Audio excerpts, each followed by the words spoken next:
Okay. So ఇప్పుడు సూచ్ ధాతువు తీసుకుందాము. సూచ్ ధాతువు. ఓకేనా? ఈ సూచ్ ధాతువుకి ఇది మనం ఏమన్నాము? చురాదిగణం అన్నాము. అవునా? ఓకే. సో చురాదిగణానికి ఏమొస్తుంది? నిచ్ అనే ప్రత్యయం వస్తుంది. ఏమొస్తుంది? ప్రత్యయం. సో జస్ట్ సూత్రాలు ఏం గుర్తుపెట్టుకోకుండా జస్ట్ సింపుల్ గా మనం అర్థం చేసుకుందాము. సూత్రాలు తర్వాత చూద్దాం. ఓకేనా? సూచ్ ప్లస్ నిచ్ అన్నమాట. నిచ్లో మనకి అనుబంధ లోపం చేస్తే మిగిలింది ఏంటి? ఈ ఈ. oops, ఈ మిగిలింది. అవునా? ఇప్పుడు మనకి ఇక్కడ సూచ్ అని ఉంది కదా. అవునా? సో ఇప్పుడు మనకి అవును. ఇది వచ్చేసరికి ఏమైపోయిందంటే దీనికి ఆ, ఏం పేరు వచ్చింది ఇక్కడ?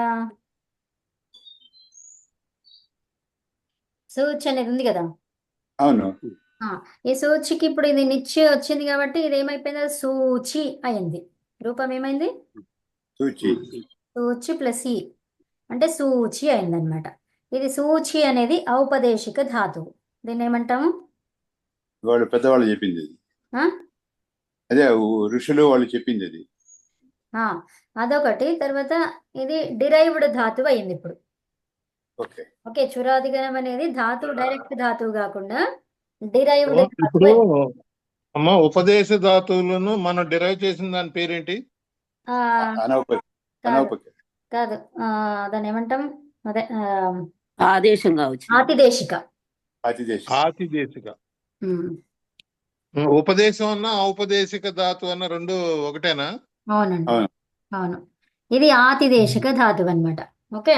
ఆతిదేశిక ఆ, ధాతు. ఓకే. ఇప్పుడు ఆతిదేశిక ధాతువు వచ్చి నిచ్ అనేది మనకి దేంట్లో కనిపిస్తుంది? సన్నంత ధాతువులు ఉన్నాయి కదా, దాంట్లో కనిపిస్తుంది. ఓకే. సో ఇది ఒక ఆతిదేశిక ధాతువు. ఎప్పుడైతే ఆతిదేశిక ధాతువు అంటే ఏంటిది? డిరైవ్డ్ ధాతువు అన్నమాట.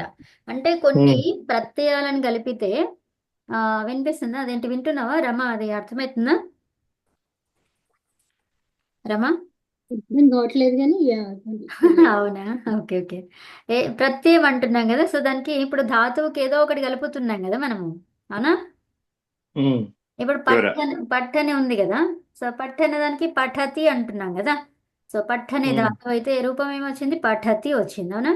అంటే తి ఉంది. ఈ రెండు ఎక్కడి నుంచి వచ్చినాయి? అవి ప్రత్యయాలు అన్నమాట. ఓకే. సో అట్లాగా నిచ్ అనేది ఒక ప్రత్యయం అన్నమాట. ఆ నిచ్ అనేది ఒక ప్రత్యయం వచ్చి అదేంటిది? తింగ్ ప్రత్యయం కాదు, ఇంకా వేరేది ఏది కూడా కాదు కదా. సో ఫస్ట్ ధాతువుకి ఏమొస్తుంది? ధాతువుకి తింగ్ ప్రత్యయం ఫస్ట్ వస్తుంది. కానీ ఇక్కడ సందర్భంలో ఏంటిది? తింగ్ ప్రత్యయం ఏమీ లేకుండా వేరేది వచ్చింది. అనా? మిగతా అన్ని ధాతువులు ఎట్లుంటది? తింగ్ ప్రత్యయం ఫస్ట్ వస్తుంది, తర్వాత వికరణ ప్రత్యయం వస్తుంది కదా. అవును. ఇక్కడ తింగ్ ప్రత్యయమే లేదు ఇందులో. ఉందా? లేదు. లేదు. ఫస్ట్ నిచ్ వచ్చింది. నిచ్ వచ్చిన తర్వాత అదొక ప్రత్యయం వచ్చి దీన్ని ధాతువులాగా చేపించింది అనమాట. ఓకే. ఈ సూచి అనేదాన్ని ధాతువులాగా తయారు చేసింది. ధాతువు అని చెప్పింది అనమాట. పేరిచ్చింది అది. ఓకే. ఆ ప్రత్యయం చేసి ధాతువు అని పేరిచ్చింది దానికి. ఇప్పుడు ఎప్పుడైతే ఇది ధాతువు అయ్యిందో కదా, అంతవరకు అది ధాతువు కాదు. అంటే ధాతు పాఠంలో ఉన్నటువంటి ధాతువు కాదనమాట. ఆతిదేశిక ధాతువు, అది డిరైవ్డ్ ధాతువు అనమాట.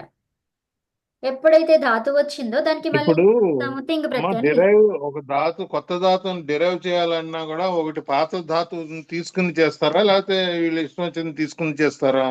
ధాతువే, కాకపోతే ఈ ధాతు పాఠంలో ఉన్నటువంటిదేనా అంటే ఉన్నటువంటిదే. కాకపోతే అదేంటిదంటే అప్పుడు దానికి ఏమని చెప్పుకుంటాం? ధాతువు నుంచి మళ్ళీ ధాతువు అనమాట అది.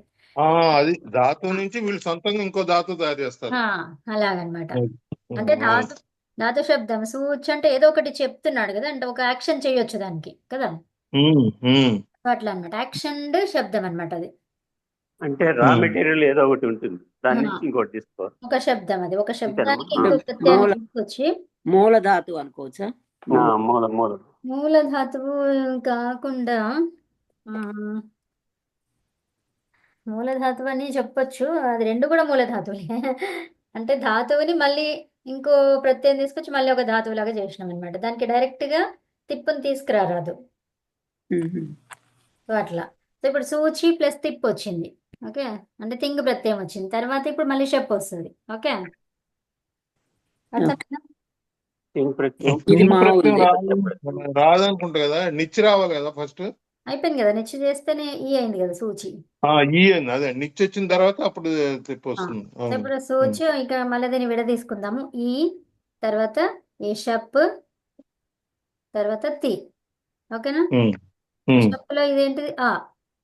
ఉమ్, ఓకే, ఆ, సూచ్ ప్లస్ ఈ ప్లస్ ఆ ప్లస్ తి. ఉమ్, ఓకే, సో ఇప్పుడు ఏమైంది? ఉమ్. ఆ అనే దానికి ఏమైంది? గుణమైంది. ఈ అనే దానికి ఏం గుణం ఏమైంది? అది గుణమైంది. ఇక్కు వర్ణం కాబట్టి ఇక్కడ షప్ ఉంటే ఏమవుతుంది? దీనికి గుణమవుతుంది. అవునా? ఎనాదేశం అమ్మా. ఏనాదేశం కాదు, ఇది గుణమవుతుంది. ఈ ప్లస్ షప్ ఈ అనేది ప్లస్ ఏంటిది? ఏ. పెట్టె. ఇప్పుడు ఆ చూడండి, ప్లస్ ఈ ఉంటే గుణం అవుతుంది కానీ ఈ ప్లస్ ఆ అంటే గుణం కాదుగా. ఆగండి ఆగండి ఆగండి. పైన ఏముంది? షప్ కదా. షప్ ఏంటిది? అది పిత్. పిత్ ఉన్నప్పుడు ఇక్కు వర్ణానికి ఏమవుతుంది? ఓ అది సార్వధాతు అపిత్ పిత్. అది పిత్. పిత్ అయింది కాబట్టి గుణం వస్తుంది. అవునులేండి. సూచ్ ఇక్కులకు గుణం వస్తుంది. ప్లస్ ఏ, ఇది ఏ అవుతుంది. తర్వాత ఆ సూచి. ఉంది. ఆ తర్వాత ఇప్పుడు ఏమైంది? ఇక్కడ ఏ తర్వాత ఏచ్ వర్ణం తర్వాత అచ్చు ఉంది. ఏం కావాలి? ఏచో యవాయవ. అయి. అయ్యే. అయ్యే తర్వాత ఆ తర్వాత తి. సూచయతి. సూచ్. ఓకే, ఇప్పుడు నిచ్చు మొత్తం కలిపి ఏమైంది? అయ్యా. ఓకే, అర్థమైందా? అంటే చూడు, అది గణానికి మనకి ఏమొచ్చింది? ఇది సూచ్ అనేది ధాతువు, తి అనేది తింగ్ ప్రత్యయం, మిగిలింది ఏంటి మధ్యలోది? అయా. తురాది గణానికి ఏం చెప్పుకోవచ్చు? డైరెక్ట్ గా అయా అని చెప్తామన్నమాట. అర్థమైందా అండి శ్రీకాంత్ గారు? అర్థమైందండి. అది అంటే ఇక్కడ ఎనాదేశ వ్యవహారం కాదు ఇది. ఏనాదేశం కాదు, ఇక్కడ మనకి షప్ ఉంది కదా. షప్ ఏంటిది? అది గుణం చేయమంటది. ఓకే. ఇక్కు వర్ణాలు ఉంటే ఈ ఊరి ల్రి అవి నాలుగిట్లు ఏదైనా ఉంటే ఏం చేయమంటది? గుణం చేయమంటది. అది ధాతు అంతర్భూతమా అండి? అది చెప్పు అక్కడ దాంట్లో. వికరణ ప్రత్యయం ఇది. Okay okay. ఆ, ఈ సూచ్ ప్లస్ ఈ ప్లస్ ఆ తి తర్వాత నుంచి కొంచెం చెప్పండి. ఆహా, ఇక్కడ ఇది షప్ కదా. ఇది షప్ ఉంది కాబట్టి ఇక్కడే మనం చేంజ్ చేసుకుంటే ఇక్కడే అయిపోతుంది అనమాట. ఒక్క నిమిషం ఆగండి, మీకు ఇక్కడే చేంజ్ చేస్తే ఈజీగా అవుతుంది. ఇక్కడ చూడండి, షప్ ఉంది కాబట్టి ఈ కారానికి ఏం కావాలి? గుణం కావాలి. అయ్యా. ఏ అయింది. తర్వాత ఈ షప్ ఏమైంది? అనుబంధ లోపం చేస్తే ఆ వచ్చింది. సో ఇప్పుడు ఏ తర్వాత ఆ ఉంది కాబట్టి ఏం కావాలి? ఏకి అయ్య్ కదా, మూర్తి. ఓకే, సో తర్వాత అయ్య్ ఆ తి. ఇక్కడ ఏ ఉందనుకోండి, ఏ ఓ ఐ ఔచ్. ఓకే, సో ఇప్పుడు ఏకి ఏంటిది? అయ్య్ ఆదేశం. ఓకే, అవ్ అవ్ అవ్. ఐకి ఆయ్ ఆయ్ ఆవ్ ఆవ్. ఇవి ఆదేశాలు. సో ఇప్పుడు మనకి ఏముంది అక్కడ? ఏ ఉంది. ఐ ఆవ్ ఉమ్. వస్తుంది. సో ఇప్పుడు మనకి ఏముంది అక్కడ? ఏ ఏ ఉంది ఉంది. కాబట్టి ఏం అయ్యా. కావాలి? అయ్య అయ్యా. అయ్య్ అయ్య అలంత అయ్య్ రావాలి. వచ్చింది, అదే రాసుకున్నామా ఇక్కడ. ఏకి అయ్య్ కదా. కింద రాశాం కదా. ఇది కింద కదా, పైన. ఏ కింద అయ్యా తెచ్చాం కదా అంట. Right right, yeah. అంటే అసలు ఆ స్టెప్ అక్కర్లేదు, అప్పుడు రిపీట్ అయింది. రిపీట్ కాదు, అది ఎట్లా వచ్చింది అనేది చూపించినాను కింద. అది ఎలా వచ్చింది అనేది చూపించినాను అనమాట, మొత్తం అన్నిటికీ కదా. యా, సో ఇదండి. ఓకేనా? సో మనము మన లెసన్కి వెళ్తున్నాము. Okay, yeah. సో అదే కాదండి, అది దివాది గణంలో కూడా అదే అట్లా చెప్పేసి ఒకసారి. యా, చెప్తాను. సూచ్యాకు. ఓకే, దివాది గణం అయితే యకారం వస్తుంది అనమాట కదా. దివ్ ధాతువు. ఓకే, దివ్వ ధాతువు యకారం, వికరణ ప్రత్యయం యా అన్నమాట. ఓకే, సో యా తి. సో ఇక్కడ వకారం అంటే దానికి ఏం కావాలి, ఇక్కడ దీర్ఘం కావాలి. అంటే దీవ్ యా తి మొత్తం కలిపేస్తే దీవ్యతి దీవ్. దీవ్యతి. అంతే అంతే అండి, అర్థమైందా? ఓకే. యా ఏంటమ్మా మళ్ళీ ఒకసారి చెప్పరా? షన్ అన్నమాట. అదేంటి ప్రత్యయము షన్, దివాదిభ్య ఉమ్. చకారం. షన్ వచ్చింది కాబట్టి షన్ వచ్చింది. ఉమ్. ఇప్పుడు దివ్వు కాబట్టి ఇప్పుడు దివ్వు అనే ధాతువుకి ఈ అకారాన్ని కలుపుతున్నాము, తింగు ప్రత్యయం తీ కలుపుతున్నాము. ఓకే, ఉమ్. ఇక్కడ వా లేదా రా, రేఫ, ఈ రెండిట్లో ఏదన్నా ఉంటే ఈ రెండిట్లో ఏదన్నా ఉంటే సో ఇప్పుడు ఉమ్. దానికి ఎక్కువ వర్ణానికి దీర్ఘం అవుతుంది. ఎక్కువ ఉమ్. దీర్ఘం ఈ అంటే ఎక్కువ వర్ణం అని చెప్పుకున్నాం కదా, ఈ ఊరి ఇల్రి అవునా. అవును అవును. సో అప్పుడు దీవు అయింది, దీవు యా తి, యతి. దివ్యతి. దీవ్యతి దీవ్యతి. అంతే. ఓకే. రా ఉండే ధాతు చెప్తారా? అంటే ఊరికే ఇన్ఫర్మేషన్ అడుగుతున్నాను. ఏమొస్తుంది మనకి దివ్యతి కాకుండా? ధైర్యమా? కాదు, దివ్వు. ధైర్యం కాదు. రేపతో ఉండేటువంటి చూసుకోవాలి మనం. సర్లేండి, రేపుతో ఉండాలి, దివాది గణం కూడా అయి ఉండాలిగా. అంతే అంతే. దివాది గణం ధాతుపాఠం ఓపెన్ చేస్తే అప్పుడు తెలుస్తుంది. ఇప్పుడు చూడండి ఏమొస్తుంది, దాంట్లో రేపతో ఉన్నటువంటి అన్నిటికీ దీర్ఘాలు ఆల్రెడీ ఉన్నాయన్నమాట. ఇప్పుడు చూరు అనే ధాతువు ఉంది. ఓకే, షూరు అనేది ఆల్రెడీ వాటికి దీర్ఘాలు ఉన్నాయి. సో అక్కడ మనకి ఏం తెలియదు అంతే. ఓకే, అర్థమైందా? అట్లా అన్నమాట. ధూరు ఘూరు అట్లా ఉన్నాయి. సో ఘూరు అంటే ఆల్రెడీ దీర్ఘం ఉంది అక్కడ కదా. సో ఇప్పుడు ఏమైతే ధూరు, ఏమైతే ధూరు యాతి, ధూర్యతి అయిపోయింది అంతే. రత్వం ఉండేదైతే మనకు తెలుస్తుంది. సో ఇప్పుడు ధుర్ అని లేదు, అట్లా దీర్ఘంతో ఉన్నాయి ధాతువులు ఉన్నాయి. రేపతో ఉన్నప్పుడు పూరు, పూరించడం. సో దాన్ని ఏమన్నాం? పూరు, పూరయతి పూరయతి పూరయతి కదా, పూర్ దివాదిగనం మనం చేసేది ఇప్పుడు పూర్యతి కదా. అంతే. పూరయతి అంటే అది మళ్ళా వేరు కదా. అది అయా వచ్చిన చురాదిగనం, చురాది అవుతుంది అనుకుంటా. Okay, so yeah let's go back to the lesson. Okay, ఇక్కడ చూడండి, మేము పాడుతున్నాము దాన్ని వర్తమాన కాలం భూతకాలంలో పరివర్తనం చేయాలి. ఓకేనా. సో మేము పాడుతున్నాము అనేది ఎట్లా ఉంది, వర్తమానంలో ఉంది. దాని సంస్కృతంలో చెప్పండి, మీరే చెప్పండి. ఇప్పుడు ఎవరు, శ్రీకాంత్ గారా? చెప్పండి, మేము పాడుతున్నాము. వయం అగాయామ. పాడుతున్నాము, అగాయామ ఎందుకు? ఇప్పుడు పాడుతున్నాము లట్లకారంలో చెప్పాలిగా. ఇక్కడ రెండే ఉన్నాయి, వర్తమాన భూతం. పాడుతున్నాము అనేది చెప్పండి. గాయతి మీన్ వయం గాయామహనా? గాయామహ, వయం గాయామహ. ఇప్పుడు దీన్ని మీరు సంస్కృతంలో మనకి ఏం చేయాలి, భూతకాలంలో చెప్పాలి మళ్ళీ. వయమే మారదుగా. అగాయమహ. వయం, వయం ఎందుకు మారది, మారుతుంది రూపంలో రాయడం. అగా యామ, ఉత్తమం. అంతేనా? ఇక్కడ ఏం రాయాలి వయంకి? ఇక్కడ మకారం రాయాలి. మకారం రాయాలి. అంటే ఏం చెప్పచ్చు, వయం అగాయం. కాదు, మాకు దీర్ఘం ఉంది అక్కడ. మాకి దీర్ఘం ఎందుకుంది? ఇది ఇది అది ఎండ్ సో ఇదేంటి, వయమగాయామ. ఏం చెప్పాలి ఇది?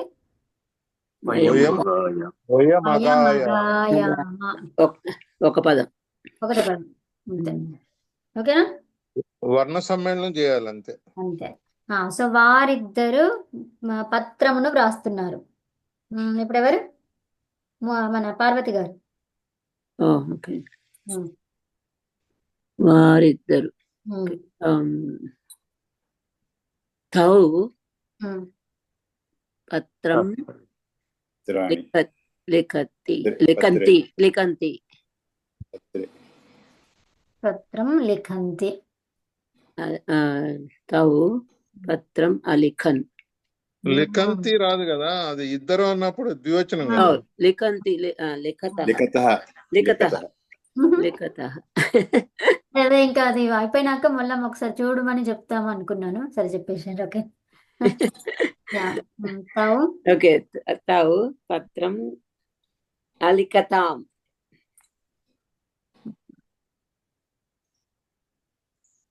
లిఖతాం కరెక్టేనా? ఉత్తమం. ఓకే. తౌ పత్రం అలిఖతాం. నెక్స్ట్ రమ కాదు, శోభనాద్రి గారు. వీరందరు స్త్రీలింగం అనమాట. స్త్రీలింగంలో. స్త్రీలింగంలో అన్నప్పుడు వీరందరూ అన్నప్పుడు తాహ వస్తుంది కదమ్మా. ఇక్కడ చూడండి, వీరందరు, వారందరు కాదు, వీరందరు. వీరందరూ అంటే యూయం. దగ్గర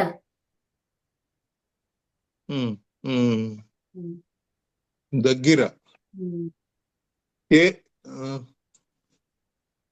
స్త్రీలైనా పురుషులైనా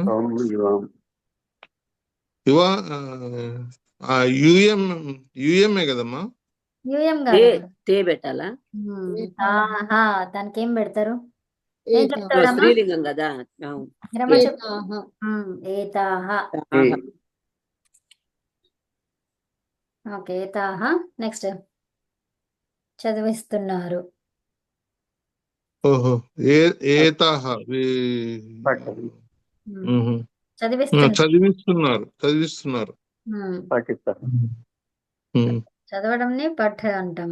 చదివించడాన్ని ఎప్పుడు న్యంతమా కాదా? పఠంతి. పాట పాట పాటయన్న పాఠయన్ పాటయన్ ఎందుకు? బహువచనంలో చెప్పాలి కదమ్మా. ఆ, బహువచనంలో లట్లాకారంలో ఆ. ఏమొస్తుంది? పఠతి ఉమ్, పాఠయతి పాఠయతః పాఠయన్ ఉమ్, పాఠయంతి అనుకుంటా. పాఠయంతి పాఠయంతి. అంతేనా? ఓకే. నెక్స్ట్ భూతకాలంలోకి మార్చండి. అపాఠయన్. ఏతాహ ఇది మొత్తం చెప్పండి. ఏతాహ అపాఠయన్. అంతేనా? ఇప్పుడు ఇది ప్రథమ పురుష వీరందరూ అనేది. ఇది చురాదిగణం. ఉత్తమం. చురాదిగణం కాదు ఇది. పట్టుదాతో చురాదిగణం కాదు కదా. అయ్యా వచ్చింది అనుకున్నా. ఇప్పుడు అయా వస్తే ఇంకా ఏంటిది? చురాదిగణం కాకుండా ఇంకేముంది? వేరే వాళ్ళతో చేయిస్తున్నారు కదా. యువాదిగణం. న్యంత నిత్య వస్తుంది. వేరే వాళ్ళ చేత చేయించినప్పుడు నిత్య వస్తుంది. ఏమనాలి? న్యంత. ఓకే. న్యంత. ఓకే. అంటే వాళ్ళు వేరే వాళ్ళతో అయితే ఇది వస్తుంది. న్యంతం అన్నమాట. సో ఇప్పుడు మేమందరము గీతమును అంటే పాటను వింటున్నాము. రమ లేదమ్మా, ఇంకోటి ఉందిగా, వారందరూ ఒకటి ఉంది. ఇందాక నేను వీరందరూ చెప్పాను, ఇంకోటి వారందరూ ఉంది. ఓకే. ఓకే. చెప్పండి. వారందరూ. రమ తాహ పఠంతు. తాహ పఠంతు. ఎందుకు పఠంతు? చదువుమని చెప్తున్నామా లేకపోతే చదువుతున్నారు అంటున్నామా? ఓ పఠంతి. పఠంతి. అవునా? పఠంతి. తూ పెడితే ఏమైంది? చదువు. చదవాలి. అది లోట్ అవుతుంది కదా, లోట్ అవుతుంది. చదవాలి అని అర్థం వచ్చింది. ఏమొచ్చింది? చదవాలి. చదవాలి. సో పఠంతి. తాహ పఠంతి. దానికి అదేంటి భూతకాలంలో? తాహ అపఠన్. తాహ అపఠన్. అపఠన్. ఓకేనా? నెక్స్ట్ ఇది 5వది. ఇప్పుడు మేమందరము గీతమును పాటను వింటున్నాము. మూర్తి గారు. ఆవ ఉమ్, వయం నయం మేమందరం. ఏమంటారు వయం ఉమ్, వయం ఉమ్, గీతం ఉమ్, అసునయన్ ఉమ్, సునయన్ ఉమ్. ఏమనాలి? శృణుమః. శృణు ఏంటి? శృణుమః ఉమ్, శృణుమః శృణుమః. శృణ్మహనమ్మా శృణు. ఇదేంటి లట్లకారంగా వింటున్నాం, ఇప్పుడు చేస్తున్నాం శృణుమః. ఓకే, నెక్స్ట్ ఇది అది భూతకాలంలో ఎలా వస్తుంది?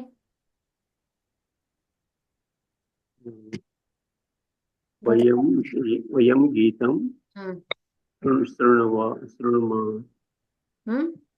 అశృణువాన్ అశృణువన్ వస్తుందా? వయం శృణుమామ అని ఉంది. అశృణుమాహ అశృణుమాహ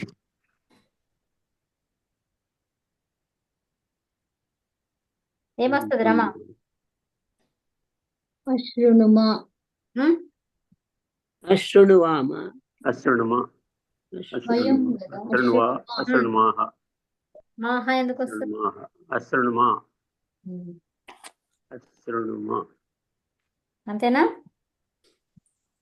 శృణుమామ కదండి, కదా? మామ ఎందుకు వస్తుంది? శృణు ధాతువు కదా. అశృణాం అశృణువా అశృణుమా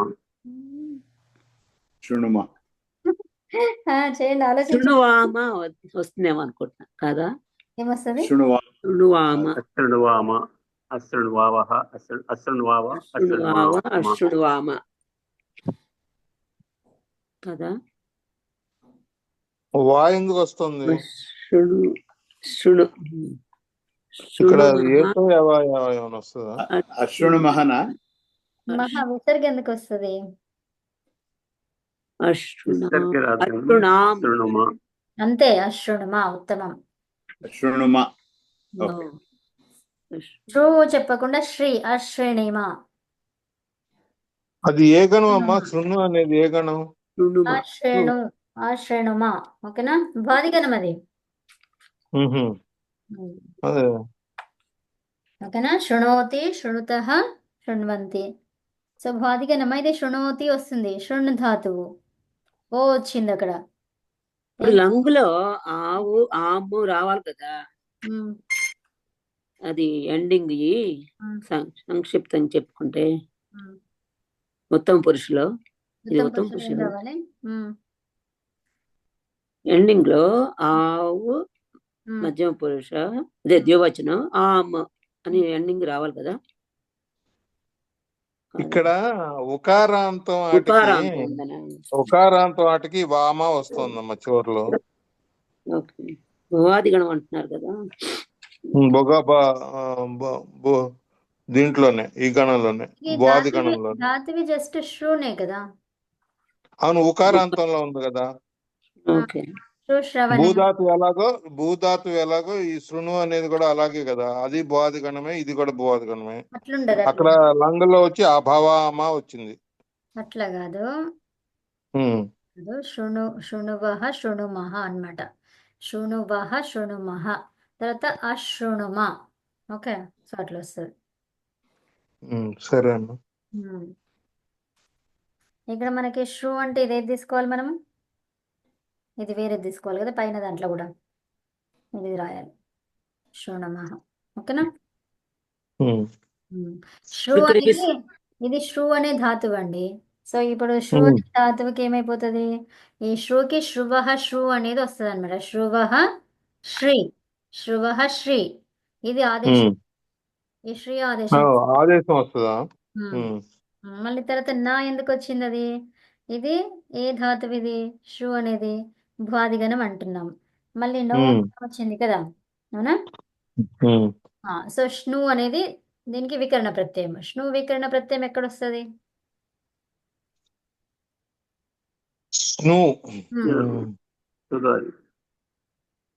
తుదాది కాదు, క్రియాదిభ్యః ష్ణు. సో క్రియాది క్రియాది ప్లస్ సో క్రియాది ధాతువు ఇది. సో అప్పుడు ఏమైంది, షకారానికి ఇత్, అవునా, నో మిగిలింది. నో మిగిలితే ఏమైంది, అది నో అయింది. ఎందుకైంది, ఇక్కడ తిప్పు ఉంటుంది కాబట్టి. తిప్పు ఉంటే పిత్, అది గుణం చేపిస్తుంది. ఓకే, ఇక్కడ రికారం ఉంది కాబట్టి ఏం కావాలి, ఆడా కావాలి. అర్థమైందా? సో అట్లా వస్తుంది. ఈ రూపాయలు ఇప్పుడు వద్దు కానీ, ఇప్పుడు వద్దు కానీ ఇప్పుడు రూపాయలు ఇది జస్ట్ వినండి, ఇంతే వస్తుంది. ఇది కరెక్ట్ ఫామ్. ఓకే, శృణుమ, షణ్మహ, శృణుమహ అనేది లట్లకారము, అశృణుమ అనేది లంగ్లకారం. ఓకేనా? అది శృణ్మహ భూతకాలం. వస్తుంది. ఇది భూతము, ఇది ప్రజెంట్. Okay, next okay. నువ్వు అది నేర్చుకున్నావు కదా రమా, అందులో ఉంది కదా. ఉమ్? దేంట్లో? శృణోతి, అది నేర్చుకున్నావు కదా. శృణోతి, శృణుతః, శృణ్వంతి, అవునా? సో దానికి భూతకాలం కూడా అవన్నీ ఇచ్చారు కదా అందులో కదా. అవును. సో అవి గుర్తు పెట్టుకుంటే సరిపోతుంది మనకి. 2 రూపాయలు అమ్మా ఇక్కడ ఇచ్చారండి. అవునండి. నా దగ్గర మేడం గారు. ఇది బుక్ మేడం ఉందమ్మా, గారు. Text book. దాంట్లో ఏం రాశారంటే ఈ శ్రవణే ధాతువుకి సకర్మకము లట్లో వచ్చి 2 రూపాయలు ఉంటాయమ్మా అక్కడ. ఇది అవును. ఉత్తమ పురుష ద్వివచనం, ఉత్తమ పురుష బహువచనంలో 2 రూపాయలు ఉన్నాయి. అవును, వస్తాయి కానీ ఒకటైతే నేర్చుకోండి ఫస్ట్, శృణుమహ చాలు. ఓకే, శృణ్మహ, శృణ్వహ, అంతే. శృణ్వహ. వహ కాదండి వహ కాదండి, లంగ్ మహ, శృణ్మహ, శృణుమహ అలాగా. కాదండి అదే లంగ్ అదే శృణువహ ఒకటి, ను అనేది పూర్తిగా ఉండే రూపం ఒకటి, హలంత రూపం శృణ్వహ అంతే. మనకి అదెందుకు తీసుకొస్తున్నారు మీరు, వయంతో చేస్తున్నాం మనం. వయమా? మహా చెప్పండి. అదే శృణ్మహ, శృణుమహ. అవును, అవును, అది ఆ 2 రూపాయలు ఉన్నాయి. అంతే. యా, ఓకేనా? సో ఇప్పుడు దీనికి కూడా ఇక్కడ ఊకారాన్ని తీసేసి ఒకటి, ఊకారం పెట్టి ఒకటి, అంతే. అవునమ్మా. యా, సో నెక్స్ట్ ఇదండి. దీనికి ఇక్కడ కూడా భూతకాలంలో కూడా 2 రూపాయలు ఉన్నాయి. అవునవును, అదే చెప్పాను ఇందాక. సో ఇప్పుడు మేమందరం గీతమును వింటున్నాము, అది అయిపోయింది కదా. సో ఇప్పుడు నెక్స్ట్ ఏంటిది, మేమిద్దరము శ్లోకమును చెప్పుతున్నాము. మన శ్రీకాంత్, మేమిద్దరము ఆవాం శ్లోకం వదావహ. ఆవాం శ్లోకం, శ్లోకం ఏమన్నాము, వింటున్నాము, చెప్తున్నాము. వదావహ. వదావహ. సో కాబట్టి ఇదేం రాస్తాం మనం, శ్లోకం పైననే అనుస్వారం, వదావహ, అవునా? అంతేనా? అంతే. తర్వాత భూతకాలంలో అది అవదావ. ఆవాం శ్లోకం అవదావ. అవదావ, అంతే. ఓకేనా? మా నెక్స్ట్ 6 అయిపోయింది. 6, 5. యా, ఇంక 2 ఉన్నాయి, చెప్పేద్దాం ఇది. ఓకేనా? చెప్పుకుందామా తర్వాత? నెక్స్ట్ ఎవరు? తర్వాత చెప్దాం మేడం. తర్వాత చెప్దాం. 6, 5 అయిపోయింది. సరే మరి. యా, శాంతి పాఠం చెప్పేస్తారా? ఓం సర్వే భవంతు సుఖినః, సర్వే సంతు నిరామయాః, సర్వే భద్రాణి పశ్యంతు, మా కశ్చిత్ దుఃఖ భాగ్ భవేత్. ఓం శాంతి శాంతి శాంతి. అందరికి నమస్కారాలు, ధన్యవాదాలమ్మా. ధన్యవాదాలు. ధన్యవాదాలు. నమస్తే. అమ్మా ఇది సహనావతు అనేది మీరు